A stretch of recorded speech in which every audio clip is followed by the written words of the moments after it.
keep on dying. The world keep on turning. It won't surround. Hi, welcome back. Tom Dent here with a part 2 on our air quality special report. With me again is Elaine Cimino from Common Ground Rising, our PAJOLA group. Also, our featured special guest is Charles Gasporovic, taking time out from his busy schedule to Zoom with us from Barcelona. Elaine, you want to pick up where we left off in part 1? Yes, what we're doing is our groups, we have 12 environmental justice groups that are coming before the Air Board on October 12th at 5:30 p.m. And we are have asked the Air Board to invite Charles Gasporovic, a researcher in environmental health science, to speak on the WHO air pollution guidelines, what they are, and why we need them. And so I want to take it back to you and introduce Charles. Right. Thank you very much for joining us, Charles. Charles Gasporovic is a PhD that has done a number of tons of work on brain health research. His degrees are in biophysics and health sciences, and he has worked most of his career as a neuroscientist at UNM and at the Mind Research Network. Hi, Charles. Thanks for joining us. Thanks for having me, Tom. And Elaine. Well, I know you're coming up with a very important, like Elaine probably said, 15-minute presentation, but feel free to present all you want for our viewers and for the community. Okay, I'm going to provide a sort of a condensed version of a longer talk. So I'm going to try to keep it to 15-20 minutes. We have 40 minutes. We have 40 minutes. So if you can do like 32 minutes. Okay. Okay, that should be, and then maybe there'll be time for questions or yeah. And certainly if there, don't hesitate to interrupt if there are questions before I finish, because as I mentioned, I'm going to be going over some of this material quickly. Let me get started with my PowerPoint up on the screen. Let's see if I can share this. Okay, can everyone see my PowerPoint? There you go. Yes. Okay, let me actually start it. The slideshow from the beginning. Okay, so actually Elaine had some interesting ideas for the title of this. I discouraged her. I'm just going to let the facts. I'm a scientist and I prefer to have the facts speak for themselves, but now I have to confess that an early thought for a title was, in keeping with the Albuquerque theme, was breathing bad. And again, we do have some data to support that title, but let me back off that. And what I'm really intending to do here is to present essentially what I'm going to present to the Air Control Board or the Air Quality Board.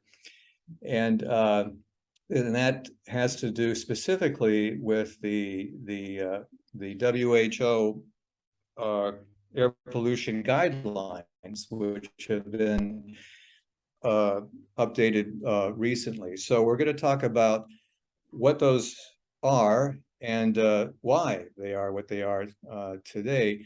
And but I'm actually going to go in reverse order to give some background here. So we're going to start with the why, and the big number that everyone can read now in the press and various outlets is that there are over, by many estimates now, over 7 million annual premature deaths due to air pollution in the world annually.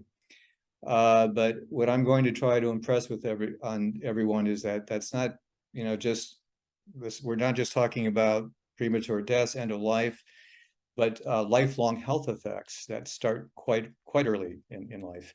And then we're going to go to the what in terms of what are the U.S. versus WHO guidelines for pollution levels, the major air pollution levels in this country, and what WHO suggests for the world.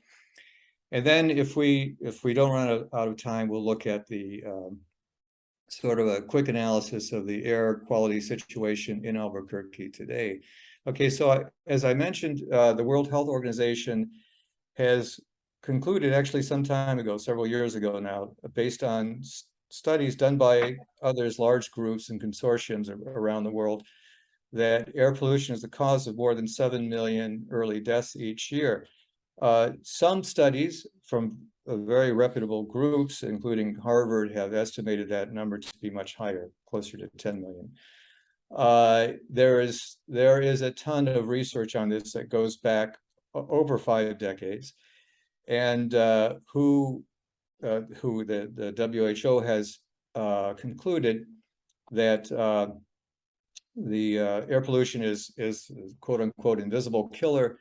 There's very convincing evidence that it accounts as a factor for in at least a third of lung cancer cases, stroke cases, and heart disease. There's a lot of research to back this up. We'll be talking about some of that. There's virtually tens of thousands of articles, but we'll be looking at some key ones. This is one of them concerning, for example, the effect of air pollution, the relationship of air pollution to lung cancer. This is already a study that's almost 10 years old, but it's very often cited in the literature. It involved virtually hundreds of thousands of people in Europe across several cities. And the conclusion was that chronic exposure to particulate matter, and we'll go into some detail on what that is, but basically it's particles suspended in the air of a particular size that can enter our respiratory systems and go elsewhere. But chronic exposure to particulate matter accounts for a 22% increase in the risk of lung cancer every year. And there's a couple of different sizes of particulate matter that we'll be looking at, but I want you to remember something, and we'll return to this too. The concentrations for that type of pollution are, we'll get used to this number, but it's 10 micrograms per cubic meter. In the case of what's called PM10 or particulate matter 10, and 5 micrograms per cubic meter in the case of PM2.5. I just want you to think about that. We'll return to this. It turns out the U.S. regulations on what particulate matter levels should be in the United States, just to give you a sort of a glimpse of what's coming, is 150 micrograms per cubic meter.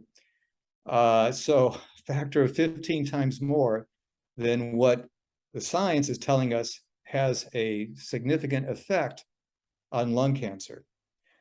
So keep that in mind. A similar study actually was from the same group, also found that there was an association between particulate matter and heart attacks, basically coronary events, that was also significant at very low levels. Again, we're looking at levels of 10 micrograms per cubic meter.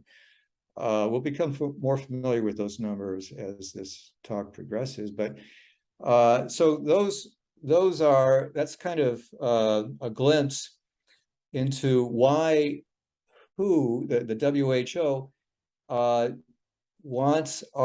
is advising the world to have standards for air pollution that are much lower than the existing ones. That's in the United States and Europe and India and China, everywhere.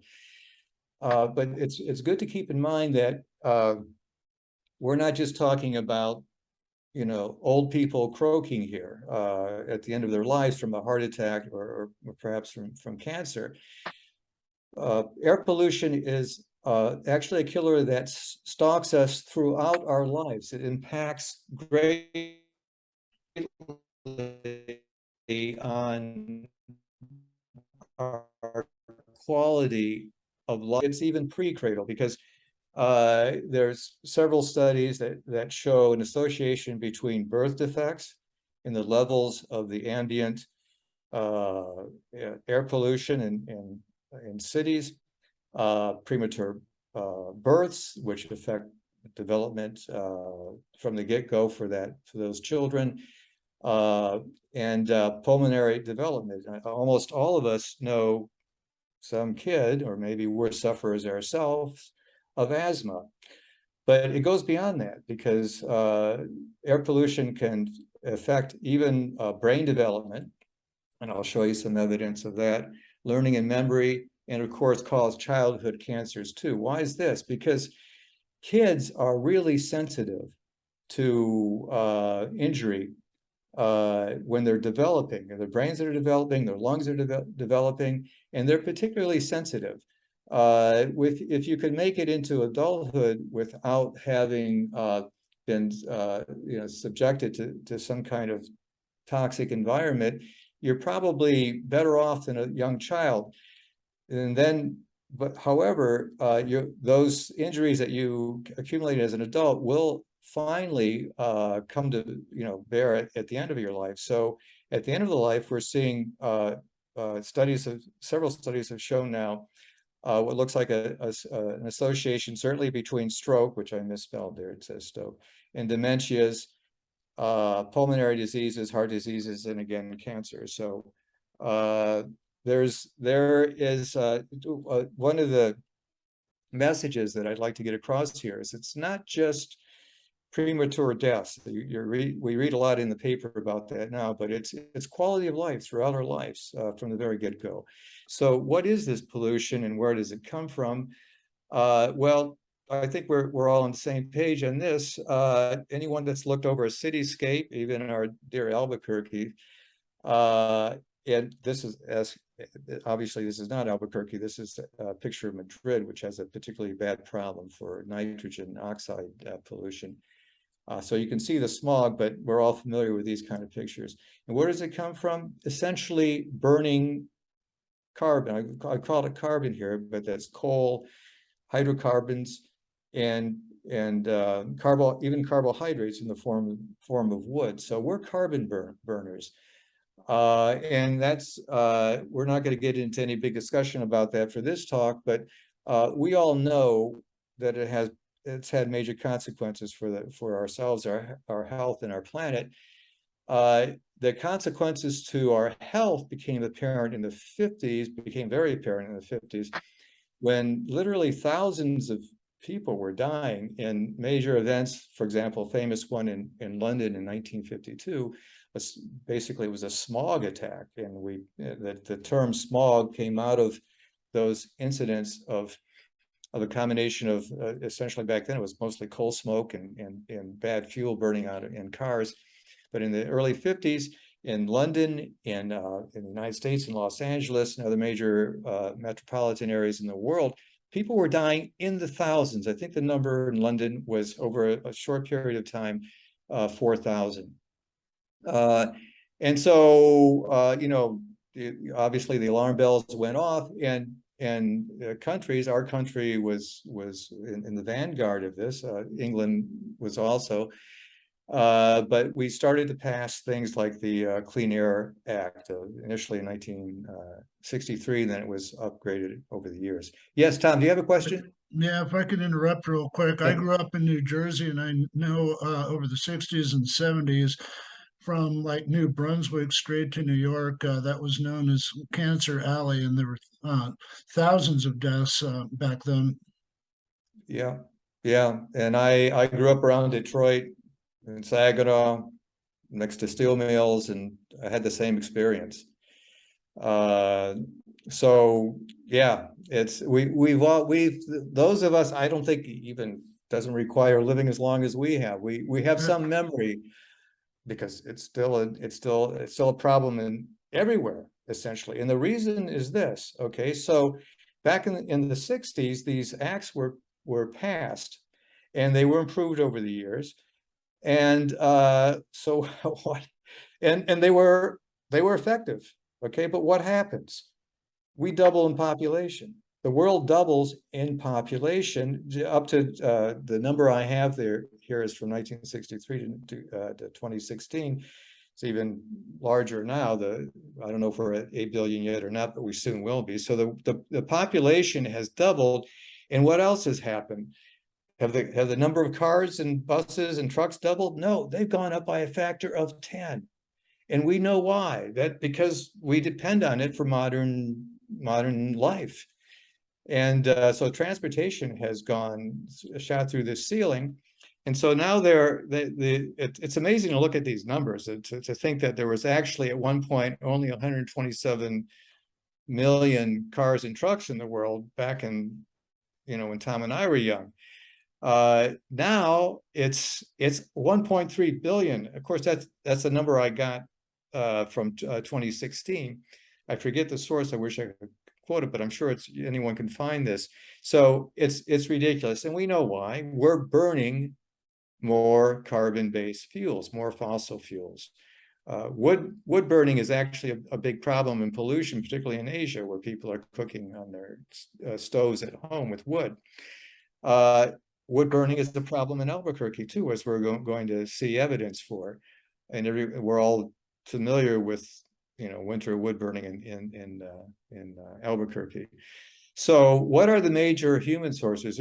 There's natural sources too, and Albuquerque has to deal with some of those. But certainly, like Tom and I can attest to, industry is a big factor.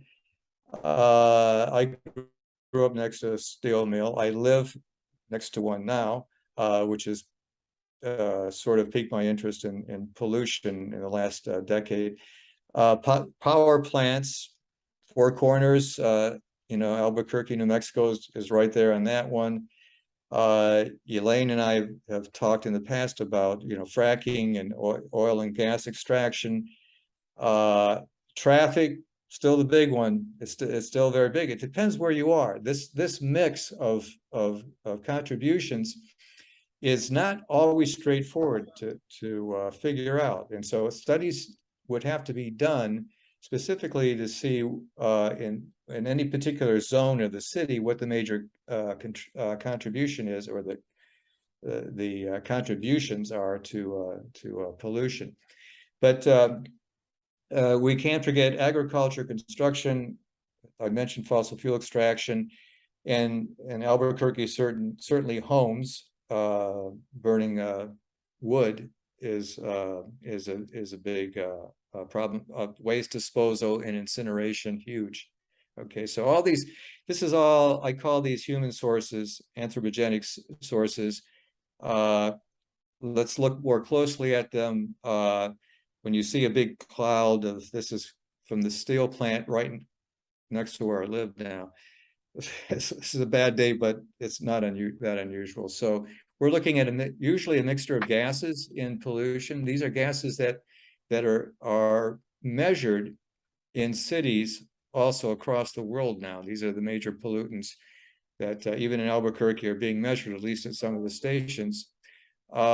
Respiratory, these things act on their own as respiratory irritants, and they're related to cardiovascular disease. You can imagine you're burning organic stuff, petroleum, coal, gas, whatever. You're going to produce organic compounds, volatile organic compounds, so-called VOCs. That yes, Tom. Yeah, if I could just dispel a myth, I've just switched over to a pellet stove, a pellet fireplace, and some people think that's better for the atmosphere than burning wood, but I've seen that, creating it and burning it is almost just the same, right? Yeah, I don't know that. So if you, yeah, if you know, if you have some information on that, that would be useful to share, or maybe you can look into that, because I don't, I thought about that myself. Should if you were to recommend to the air quality board, we got to do something about this wood burning. Well, you can't tell most of Albuquerque, or at least a big fraction of Albuquerque, just stop using your fireplaces. But what would you suggest to use? Are pellets better? Or are more efficient? Of course, they're more efficient burners. But that's a big question, and I don't have any information on it. But I thought, yeah, there's probably a way to deal with that. At least reduce it. What you're going for in any event is reduction. You're not going to eliminate it. We can't tell people to stop driving their cars tomorrow or stop using their fireplaces. It just ain't going to happen. So you have to find ways practical ways to reduce it. So anyways, all these things, these hydrocarbons, these so-called aromatic things, which are carcinogenic in themselves, and have also effects on the brain and fetal development, together with a ray or two of sun, ultraviolet radiation, along with the nitrogen oxides, produce what we call ground level ozone, O3. Okay, and O3 is the topic of, as you guys know, many studies.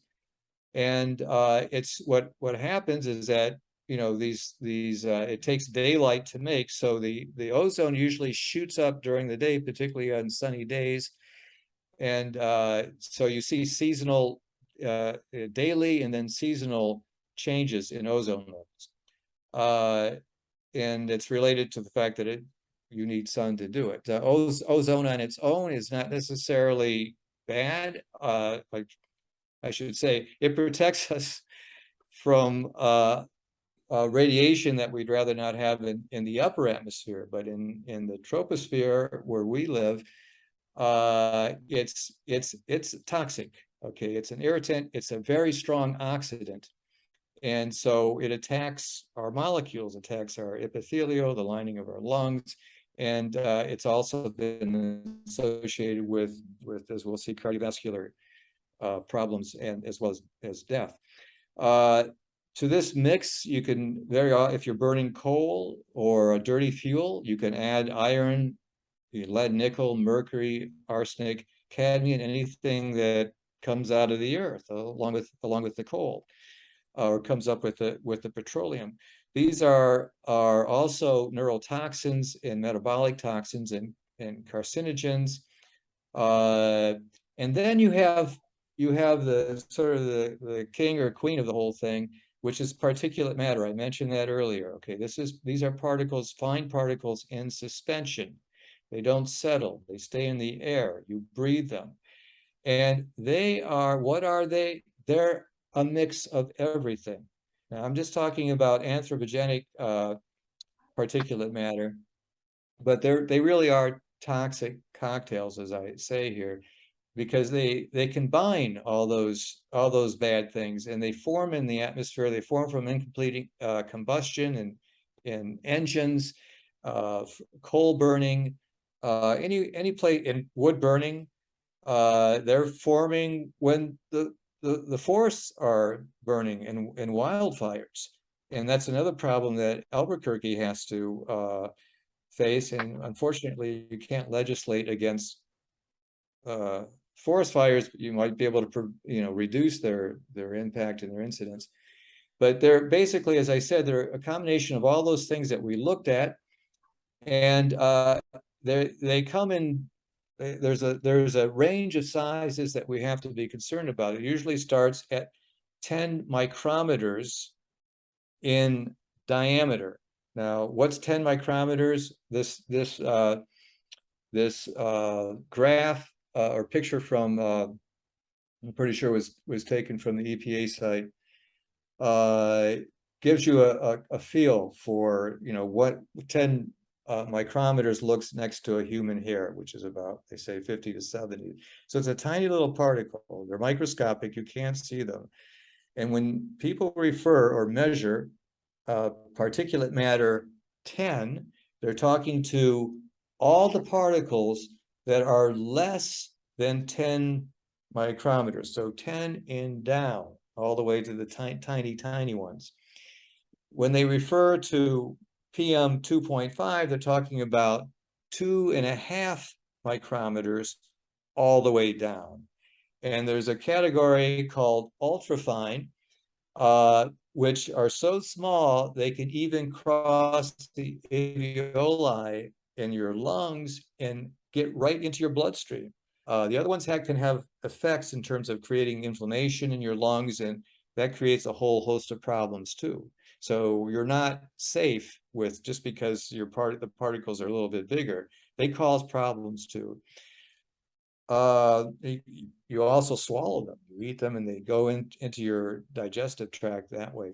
And again, they're loaded with all kinds of carcinogens and things to make you sick.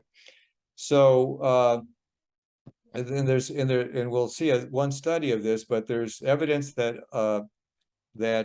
particles, turns out your olfactory nerve that starts in your nose goes right to your brain. So it doesn't have to go through the blood-brain barrier, the blood circulation, to enter your brain. And so there's evidence that these particles can actually, in large ones, could actually enter your brain just through your olfactory nerve. They travel down the olfactory nerve and they lodge in your brain. I don't know if we're going to have time to look at that study or not. So speaking of studies, there's thousands of them, and there's great sources of information on the internet. Certainly, we're talking about the World Health Organization. Go there; they've got tons of information, and direct you to other places. Our own EPA, in spite of changes in administration from time to time, is still a wonderful place to find great information. And then the equivalent of the EPA in Europe is the European Commission on Environment. They're a great repository of great information. And then if you're really ambitious, you go right to the biggest database of science in the world that's maintained by our own National Institutes of Health. That's PubMed. All right, you've seen this name. Anyone can use it. Anyone can go there. You can't always get all the articles, but many of them you can. You can download them easily. But this, I put this thing up, this particular example up to show you. See if I can point to this with my pointer. This number here, 53,500 and something.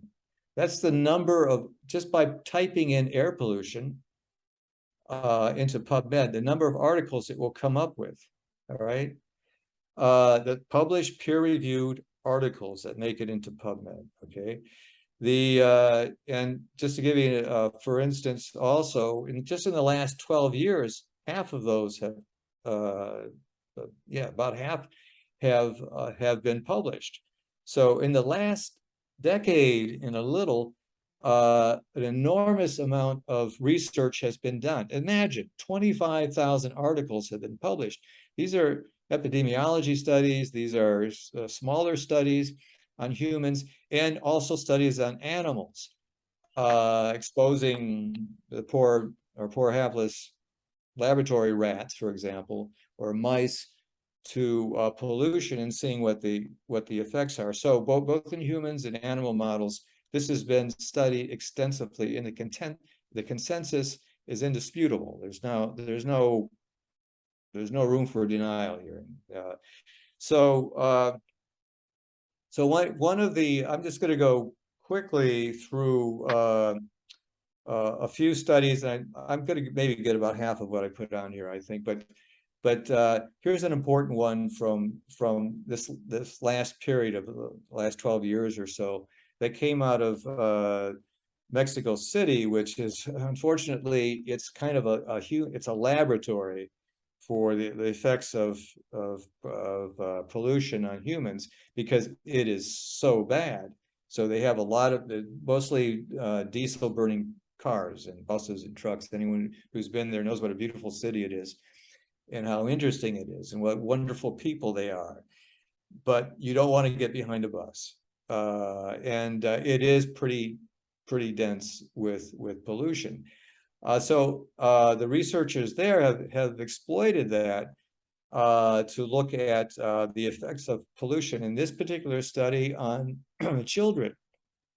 And they found this startling result that really did surprise everyone. So they looked at kids who had unfortunately died of another cause, and they did autopsies on them, on their brains. So these researchers were able to get their brains and do histology on their brain. What did they find?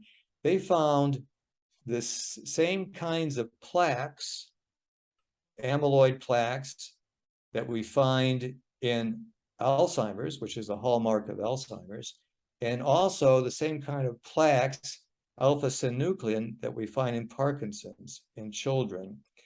These were not present in children who had died outside of the city in other areas, not exposed to pollution. This was just shocking. In other words, they could conclude from this that these people, if alpha-synuclein and amyloid plaques are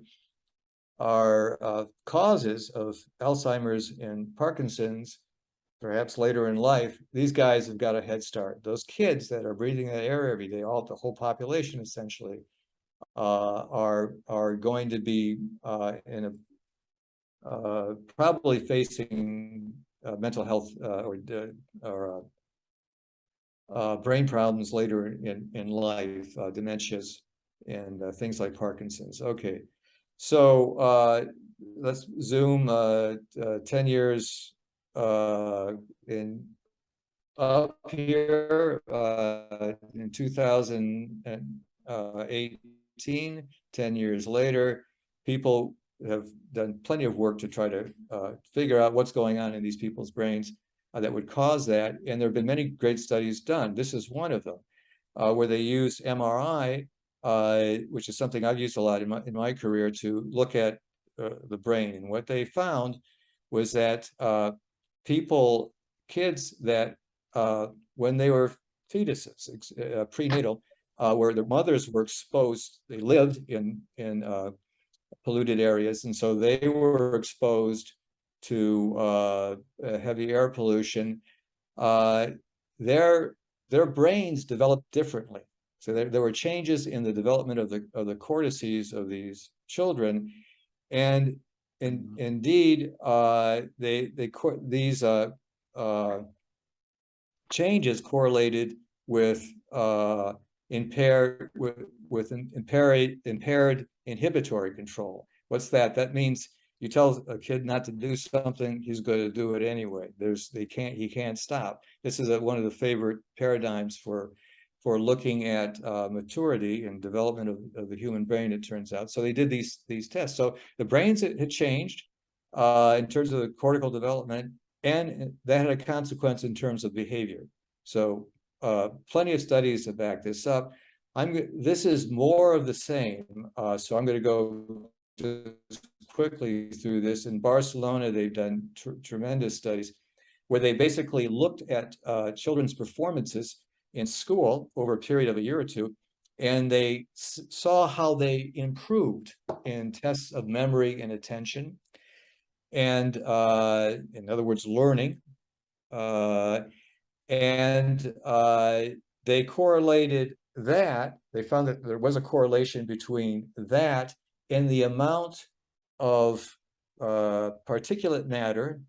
Now that you know what PM 2.5 is, we're talking about PM 2.5, the smaller one, and performance in these memory tests, in these learning tests.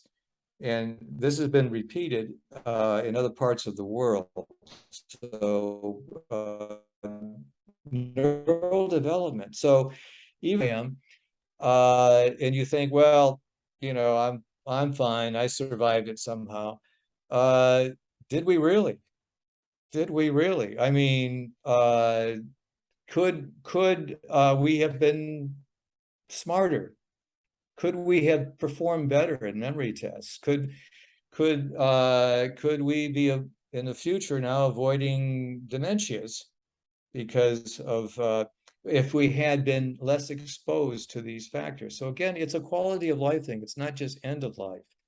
It's something that affects us all our lives. So here's an end of life kind of thing, a stroke. Usually it's us older folks that get the strokes, but there's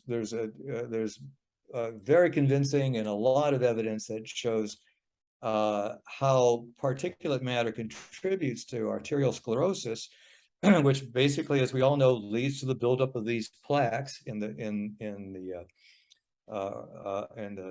blood system, and then when they get dislodged, they become emboli, and they go to parts of your brain where they stop. They can't go any further, and that's an embolism.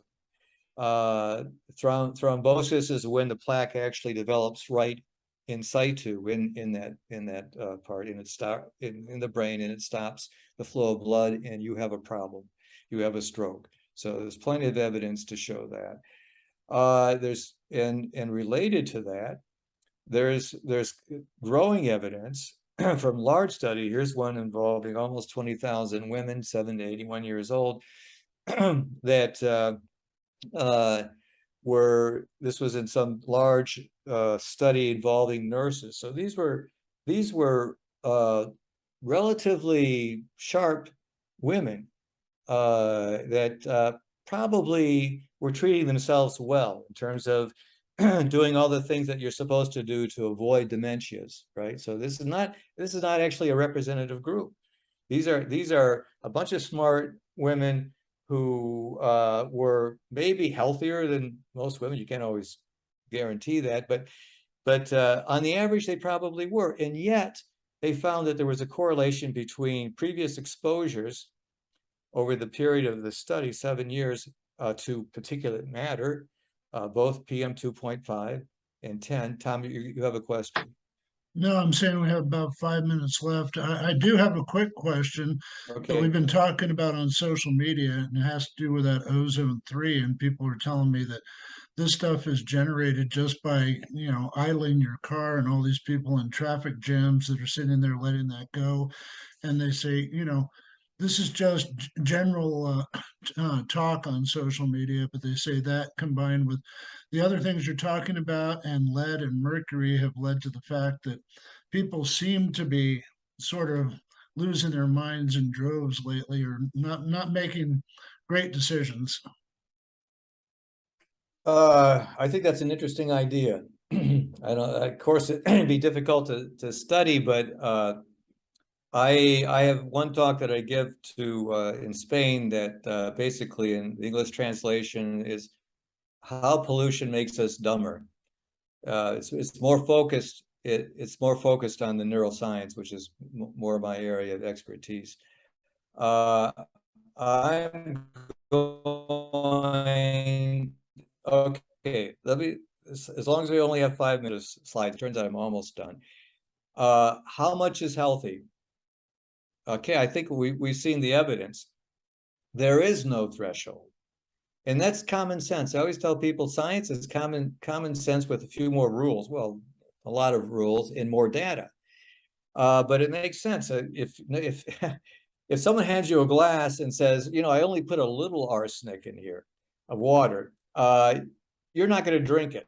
All right. They don't care. You don't care how much is in there. You're not going to drink it. So there is no real threshold here, in spite of the fact that we have to, in terms of public policy, come up with thresholds. Those thresholds don't actually mean that it's good for you, in spite of the fact that people will claim, politicians will claim, the air is good in Albuquerque. Okay. This next series of articles that if I had more time, I would discuss. We're dealing this specifically with the issue of mortality. Here's one that says, for example, done in Europe, that says that analyzed all the data and concluded that if Europe, the European Union complied with the WHO guidelines, it would prevent 50,000 deaths per year in Europe. That's just complying with their guidelines. All right. If it actually went, if for somehow magically and they looked at, you know, basically 300,000 people or so, or perhaps more. I'm looking for the number, but you can maybe read it. But the fact that they actually also concluded that if they just went to the lowest levels of pollution that they found in this survey of all these cities, that number would double. There'd be over 120,000 deaths every year that would be saved from not from being less exposed to pollution. Not zero, but just less. Okay, so this has led the WHO to propose new guidelines, which will be the subject more of my talk to the Air Quality Control Board. And Elaine knows about this site. This is a wonderful site that the WHO has put up to give people sort of a plan on how do we implement this? How do we move forward? How do we try to implement these new standards and reduce deaths and improve quality of life across the spectrum of life? I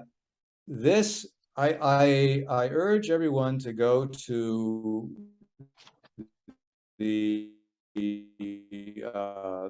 EPA and look at the U.S. standards, and then compare them to the WHO standards, as I would have done in a little more detail here. But I just want to draw your attention to one thing. Okay, now we saw that 10 micrograms per cubic meter in several studies now has shown measurable effects on health, heart attacks, cancer, death.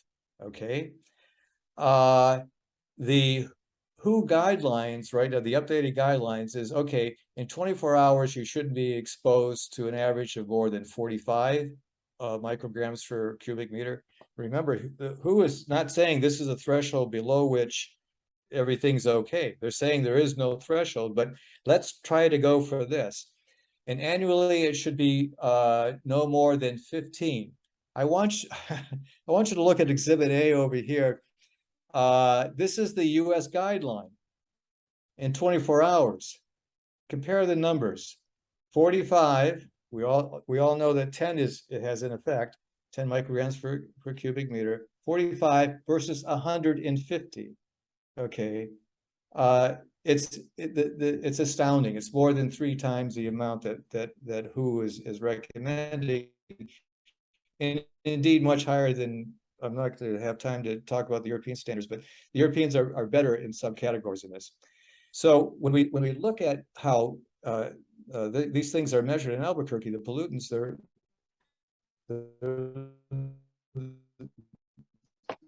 you know, it's required in every major. We can see about 5 different sites, and then if you go to their website, and I encourage you to do this, you can actually see what the Albuquerque city government, or based on the EPA, is telling you is good or bad. And it's not that easy. Okay, one thing that the takeaway from this talk, if nothing else, is it's not good or bad. It's all bad. It could be better, but you should not be encouraging people to go outside when you have a 5% chance of having a stroke or a heart attack and saying it's perfectly okay. Albuquerque from last year, and it's looking at particulate matter. This is particulate matter 2.5.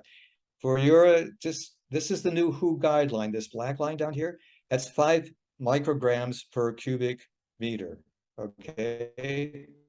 You can see that most of the data points from 2021 in Albuquerque at these 5 different sites are way above that. Now, I'm thinking that these peaks here, these where it shoots up, are either forest fires or, you know, famous dust storms from, yes, Tom?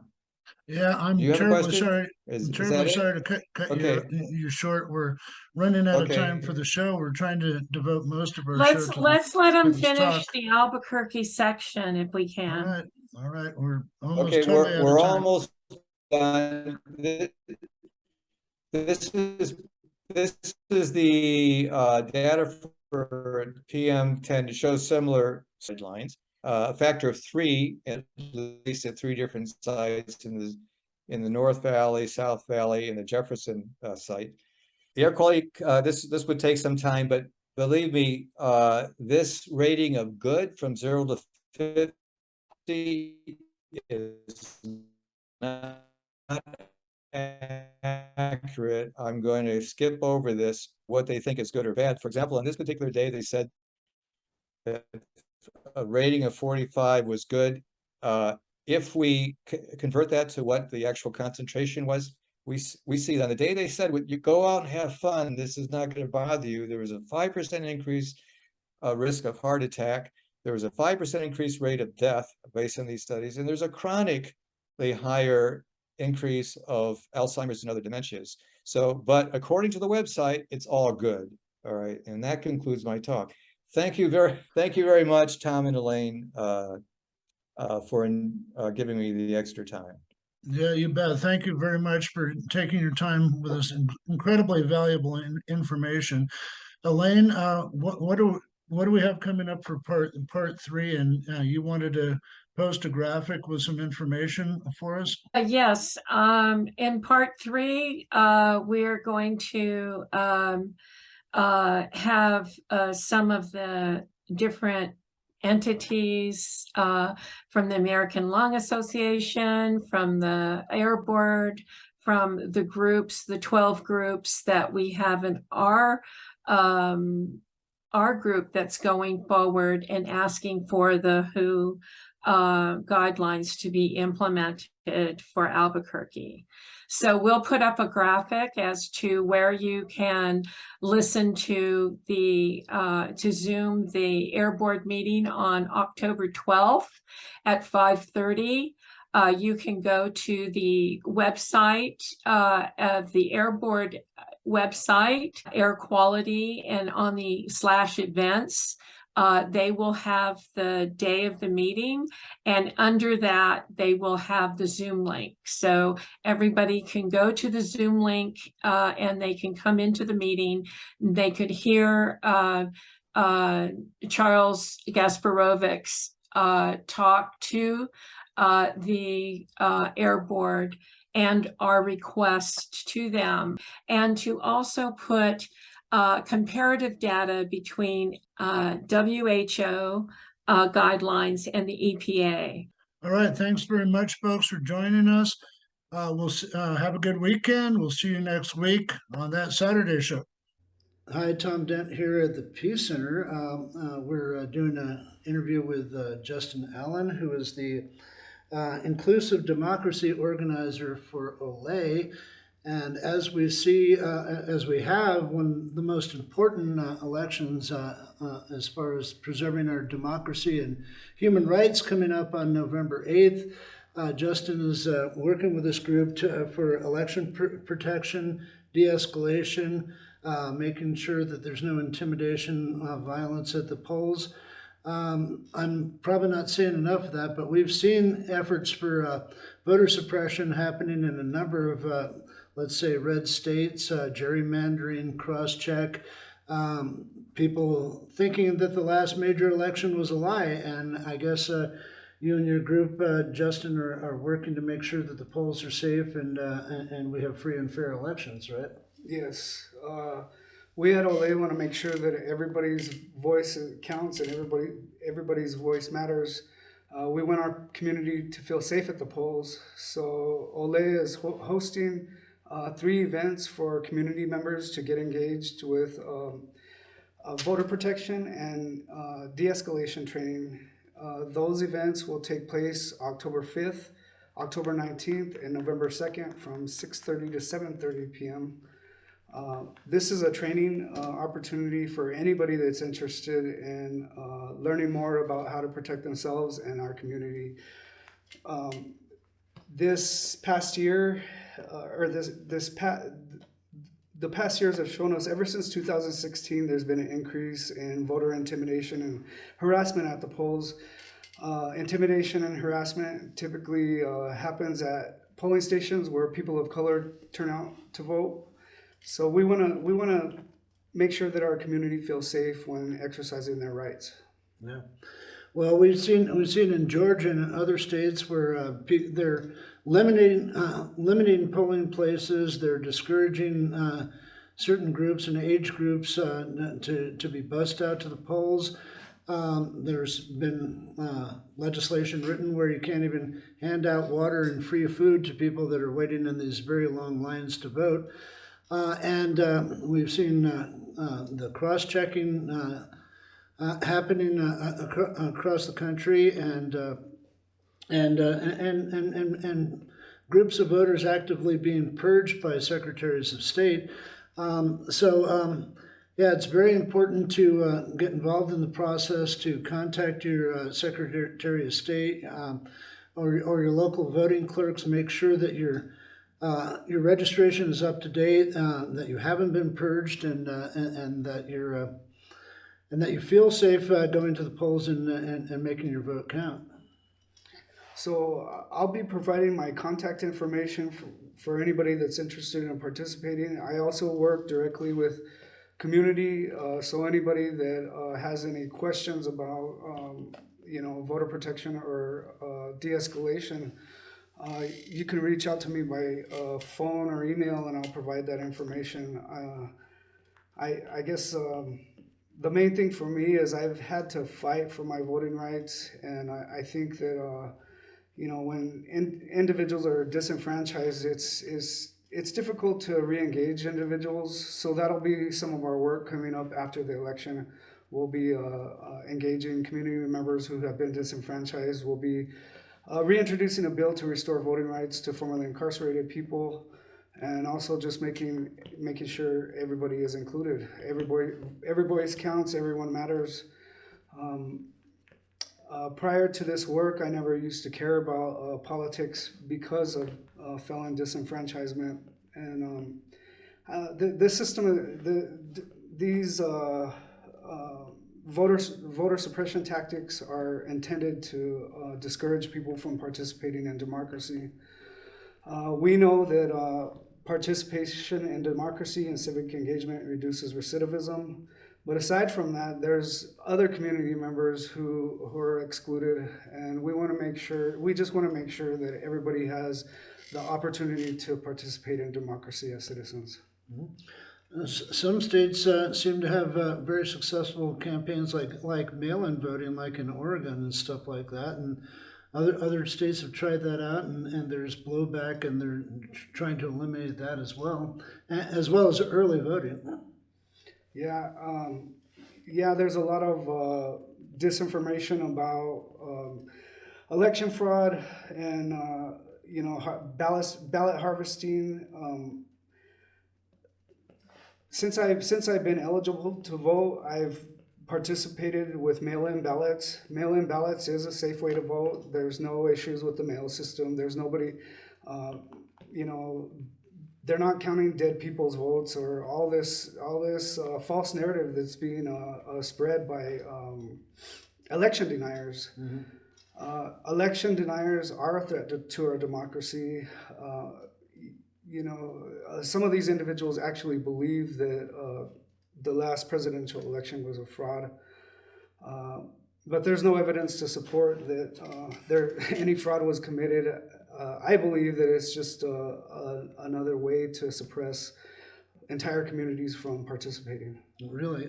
Yeah, I know. There's no evidence whatsoever of voter fraud, and if there is, I mean, they take it as a serious crime, and these people go straight to jail.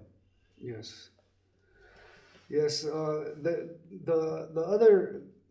other, I mean, part of the community that we're focused on is new voters. People who have newly engaged voters, people who have who are voting for the first time or have only voted in one cycle. It can be intimidating to show up at a polling station when you see individuals, armed individuals. And so these trainings, we're going to talk about some of the groups that are intimidating our communities. I'll just mention the MAGA election deniers and the armed militias are the threats we anticipate showing up at the polls. And there's some mega churches, the religious right that have been denying this, that want to deny human rights and women's rights. I've been seeing things where younger people and especially women are getting more engaged in registering early because, for example, the Supreme Court ruling that knocked down Roe versus Wade, and there's a lot of states out there that are making it a crime just to almost even think about having an abortion with people that are turned in, having doctors and the women go straight to jail for even the idea of entertaining an abortion. There's states that are offering bounties for women that do that go out of state, and voter suppression is a threat to our democracy. Denying women their health rights. It can be just, the tip of the iceberg of denying all sorts of different groups, people of color, LGBTQ plus communities. They may be next on the list if certain powers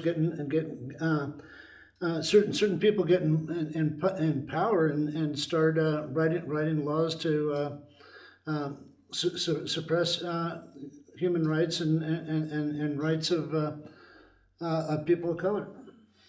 Yes, well, that's my concern. I mean, I recognize the ban on abortions is not only an attack on women, but entire communities. I mean, when I think about other rights that can be taken away, that being gay marriage, the right to...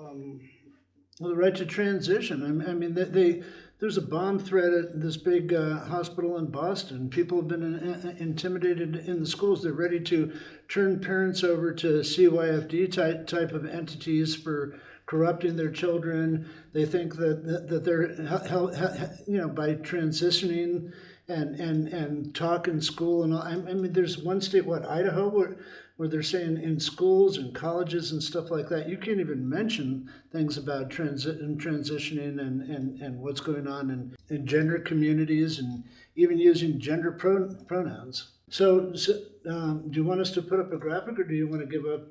We'll do that, but do you want to give out your email address and phone number? Sure. I'll share my my email address on the station, and I'm accessible. I mean, reach out to me. My email address isjallen, that's JALLEN, at Ole, New Mexico, OLENM.org. So it's JALLEN at OLENM.org. All right. And you've been on the program before, and I'm glad you came back here, and this sounds like a really good cause. And also, I guess, have they already hired people and registered people to work the polls? And I know in some states, people are scared to show up because they don't want to deal with the intimidation. New Mexico needs poll workers right now, and election protectors and observers. So if anybody's interested, Ole can direct you to learn how to become a poll worker or a poll watcher. That's some of the work we do as inclusive democracy organizers. All right, and thanks for coming on the show, Justin, and we'll see you all at the polls on November 8th. Thank you.